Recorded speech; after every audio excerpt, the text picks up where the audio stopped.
I graduated high school, nothing changed. It got a lot worse.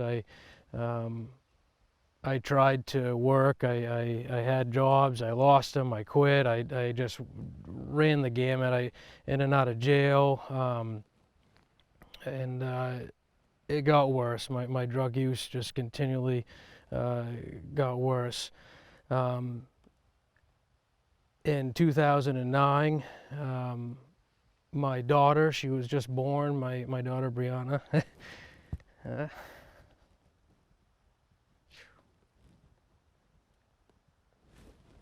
Sorry, guys.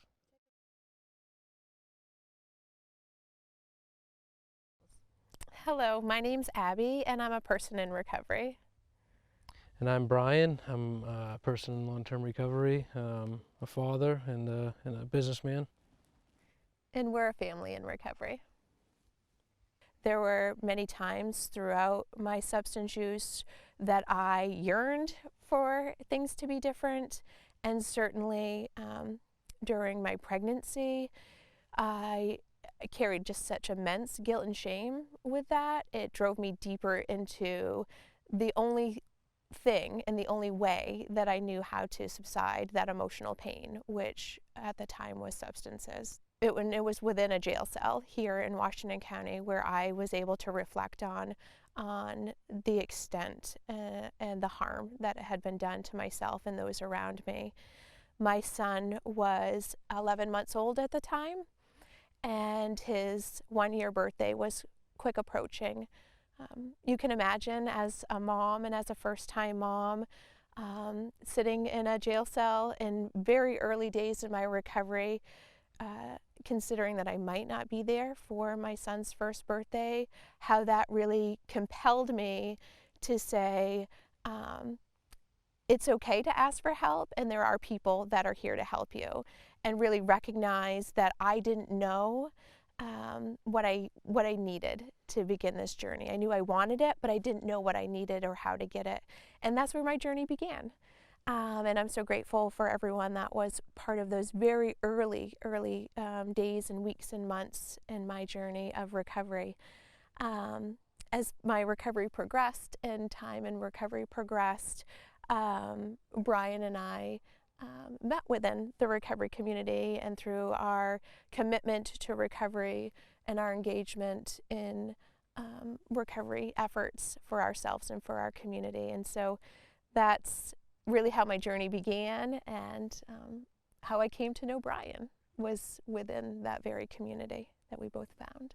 It was not an easy thing by any means. It's not easy, but I, much like Abby, I was introduced to the Washington County Drug Adult Treatment Court, and that gave me structure.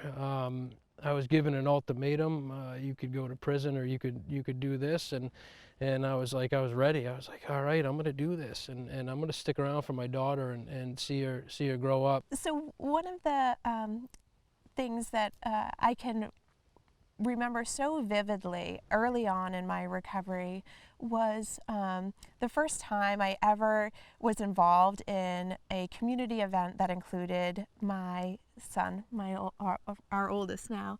And it was a children's parade, and I was about 3 months into my recovery, and I had never been involved in any sort of community event like that.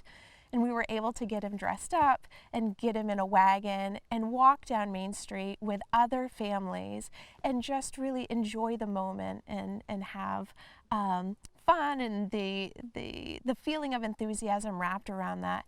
And it was the first time since my son had been born that I felt a sense of gratitude for being able to be present and be part of that moment. And ever since, there have been so many milestones and so many moments. Being able to show up, being able to be a part of their Boy Scouts and their music concerts and the parent-teacher conferences and the sporting events. For me, I knew that if I continued down the path that I was going, I wouldn't see those things. I wouldn't see those milestones, and I wouldn't be a part of it. So if you continue down the path of sobriety and staying sober, you will see those milestones. You'll be a part of those things. You'll get to hear about your boy's first crush. You'll see those things, and you'll see them grow into the people that they will become. There are so many men and women, moms and dads, pregnant and parenting, that are impacted by substance use disorder across our communities, across our state, and there is help. There's so much care and compassion out there, and breaking through that guilt and shame that I carried for so long and saying, I'm not alone in this. I know that there's others. I know there's people willing to help me through this, was just the open door that I needed to walk through to begin this journey of recovery. And so today, really recognizing that substance use disorder does not discriminate, whether it's a woman, a pregnant or parenting woman, or a father. It does not discriminate, and really recognizing that that substance use disorder needs to be treated equally, regardless of our roles as parents. But give yourself grace and be gentle with yourself.